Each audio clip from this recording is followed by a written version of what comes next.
Hello student, welcome back to my YouTube channel commerce only commerce. आज हम लोग cash book सीखेंगे कि कैश बुक क्या है, कैश बुक क्यों जरूरी होता है बनाना, कैश बुक कितनी तरह के होते हैं, कैश बुक का फॉर्मेट और परफॉर्मा किस तरह से होता है, ये सीखेंगे। ये बहुत ही इजी चैप्टर है, आप लोग बहुत ही आसान तरीके से समझ भी जाओगे और एग्जाम के पॉइंट्स व्यू से भी बहुत ही इंपॉर्टेंट है। इसलिए जब भी एग्जाम में आएगा तो आप लोग इसको आसानी से बना सकते हो और एग्जाम में अच्छा मार्क स्कोर कर सकते हो। ठीक है, तो चलो स्टार्ट करते हैं। तो चलिए देखते हैं कि कैश बुक क्या है। कैश बुक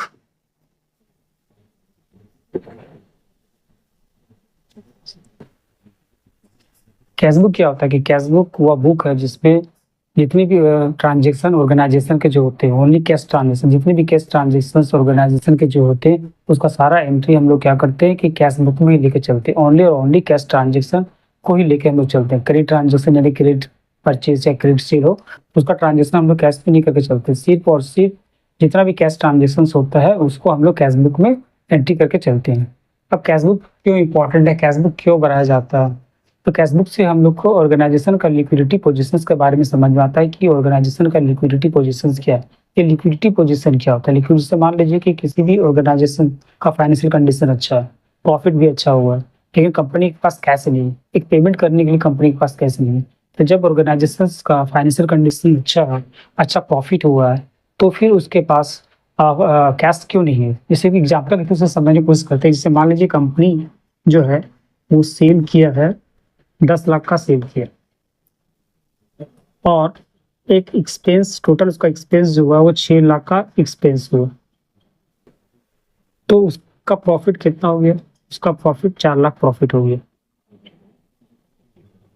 लेकिन 4 लाख प्रॉफिट, अच्छा प्रॉफिट होने के बावजूद भी कंपनी का लिक्विडिटी पोजीशन ठीक नहीं, यानी कंपनी के पास इतना भी पैसा नहीं है कि वो किसी का पेमेंट कर सके। तो किस वजह से लिक्विडिटी में, किस वजह से मतलब इसमें प्रॉब्लम हुआ? लिक्विडिटी में किस इतना अच्छा प्रॉफिट होने के बावजूद भी लिक्विडिटी पोजीशंस क्यों अच्छा नहीं है? तो जब हम लोग कैश बुक बनाते हैं तो हमको ये समझ में आता है कि हाँ, किस वजह से मतलब कि लिक्विडिटी प्रॉब्लम। तो हम लोग देखते हैं कि कैश सेल जो है, तो कैश सेल मेरा जो है वो 7 लाख रुपया हुआ है और एक्सपेंस जो है वो 6 लाख रुपया हो गया है। तो कैश मेरा जो है वो सिर्फ 1 लाख रुपया ही बचा हुआ है। ये डिफरेंट होता है कैश बुक समझने कि हाँ, प्रॉफिट 4 लाख होने के बावजूद भी कैश मेरे पास जो है वो कैश सिर्फ और सिर्फ 1 लाख रुपया है, क्योंकि जो हम लोग सेल किए हैं उस सेल में कैश सेल 7 लाख रुपया, बाकी जो है वो क्रेडिट सेल होके चला। तो इससे भी हमको समझ में आता है कि हाँ, कंपनी का प्रॉफिट होने के बावजूद भी लिक्विडिटी पोजीशन किस तरह का है। ठीक है, अब हम लोग देखते हैं कि कैश कितने तरह का होता है। कैश जो होता है वो नॉर्मली 1, 2, 3, 4 तरह का कैश होता है। एक होता है सिंपल और सिंगल कॉलम कैश बुक होता है। इसमें सिर्फ हम लोग कैश से रिलेटेड ट्रांजेक्शन करके चलते हैं। दूसरा क्या होता है डबल कॉलम कैश बुक। इसमें हम लोग कैश प्लस बैंक कॉलम या फिर कैश प्लस डिस्काउंट या फिर बैंक प्लस डिस्काउंट बना के चलते हैं। ठीक है, उसके बाद तीसरा क्या है 3 या फिर ट्रिपल कॉलम कैश बुक।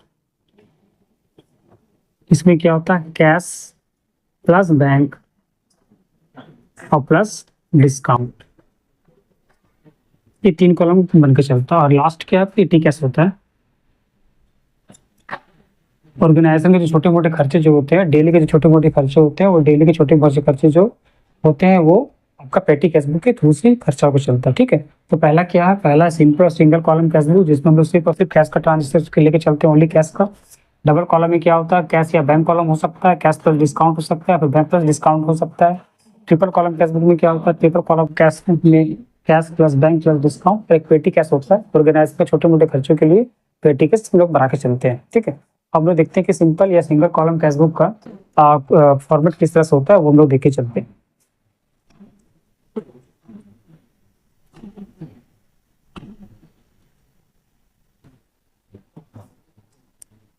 इसका जो फॉर्मेट होता है वो फॉर्मेट बिल्कुल टी टाइप का होता है, टी टाइप। ये टी टाइप का हो गया, जिसका एक साइड डेबिट होता है और दूसरा साइड क्रेडिट होकर चलता है। यानी कि लेफ्ट साइड में जो चलेगा वो डेबिट होगा और राइट साइड में जो होता है वो क्रेडिट होकर चलता है। ठीक है, उसके बाद यहाँ एक कॉलम होता है डेट का, डेट। उसके बाद एक रिसीट का कॉलम होता है, रिसीट। उसके बाद एक लेजर फोलियो का कॉलम है, लेजर फोलियो। और उसके बाद यहाँ पर amount in rupees cash column होगी। सेम इसी तरह से यहाँ भी डेट का कॉलम, यहाँ पेमेंट होगा, पेमेंट का कॉलम होगा। उसके बाद लेजर फोलियो और उसके बाद अमाउंट रुपीज। ये इस तरह से कॉलम होकर चलता है। ठीक है, हम लोग जानते हैं कि कैश जो होता है, कैश क्या होता है, कैसे रियल अकाउंट होता है। रियल अकाउंट के अंतर्गत अगर कैश आएगा, कम्स इन होगा तो क्या होगा, वो डेबिट होकर चलेगा, और अगर आउट होगा तो क्या होगा, वो क्रेडिट होकर चलता है। इसीलिए हम लोग जब भी कैश इन होगा, रिसीव जब होगा, रिसीव जब भी होगा तो वो डेबिट होगा, और जब भी हम लोग कैश का पेमेंट जब करेंगे तो क्या होकर चलेगा, वो क्रेडिट होकर चलता है। ठीक है, जैसे मान लीजिए कि एक एग्जाम्पल हम लोग ले लेते हैं कि एक पहले हम ये लिख देते हैं 2024 अप्रैल 1 रमेश स्टार्टेड बिजनेस।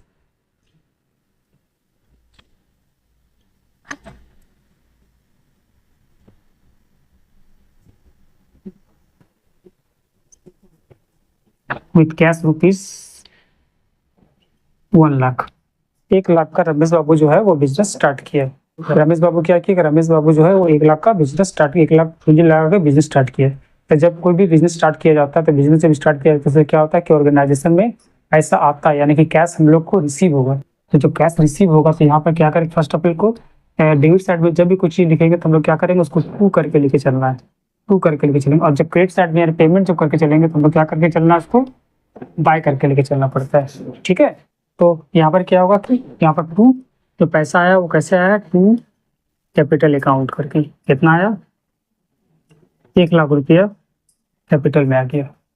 कोई भी पैसा अगर इन होगा तो वो डेबिट साइड में होकर चलेगा, ना रिसीव साइड में होकर चलेगा, और अगर पैसा जाएगा पेमेंट होकर चलेगा तो वो क्रेडिट होकर चलेगा। यानी कि गोल्डन रूल के हिसाब से अगर हम लोग लेके चले तो रियल अकाउंट के अंतर्गत क्या होता है कि रियल अकाउंट के अंतर्गत जो भी आता है वो डेबिट होकर चलता है, जो जाता है वो क्या होता है, वो क्रेडिट होकर चलेगा। यानी किसी भी तरह का एक्सपेंस होगा तो वो पेमेंट साइड यानी कि क्रेडिट में लिखेंगे हम लोग, और किसी भी तरह का इनकम या कैश आएगा उसको हम लोग क्या कर चलेंगे, उसको हम लोग डेबिट साइड में लेके चलेंगे। ठीक है, मान दूसरा एक और है 2 तारीख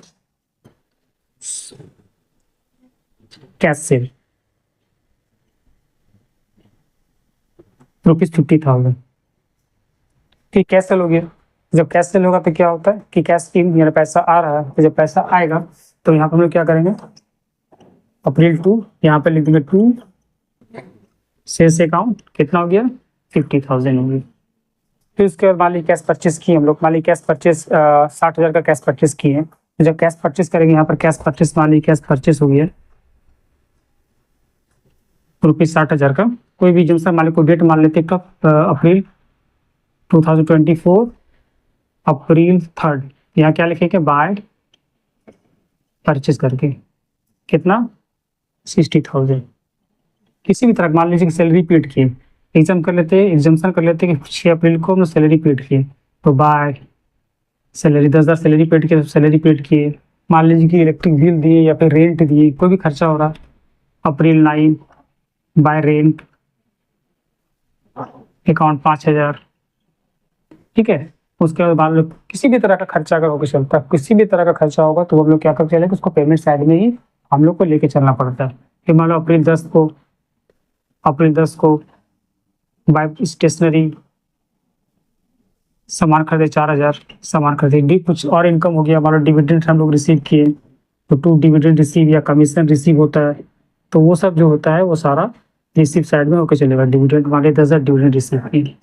इस तरह का ट्रांजेक्शन मतलब हम लोग को करके चलना पड़ता है। यानी कि कोई ऐसा ट्रांजेक्शन, कैश का ऐसा ट्रांजेक्शन जिससे कि कैश आए उसको हम लोग डेबिट साइड में लेकर चलेंगे, और अगर कैश जाएगा तो उसको हम लोग क्या करना है, क्रेडिट साइड में लेकर चलना पड़ता है। और यहाँ पर जो है, यहाँ पर हम लोग क्या करेंगे, यहाँ पर कैश बुक यहाँ लिख देंगे, कैश बुक हो गई। ब्रैकेट में लिख देंगे single column cash book, single column cash book करके ब्रैकेट ऑफ। उसके बाद लास्ट में क्या करना है हम लोग को, जब सारा ट्रांजेक्शन हो जाए मंथ का लास्ट, यानी कि हम लोग खाता क्लोज करना पड़ता है। हर एक महीना हम लोग को खाता क्लोज करके चलना पड़ेगा। अप्रैल जैसे मान लो कि अप्रैल 1 अप्रैल से शुरू होगा, उसके 32 अप्रैल को खाता हम लोग को क्लोज करके चलना पड़ेगा। तो खाता क्लोज करने का नियम क्या है, ये हम लोग इस तरह से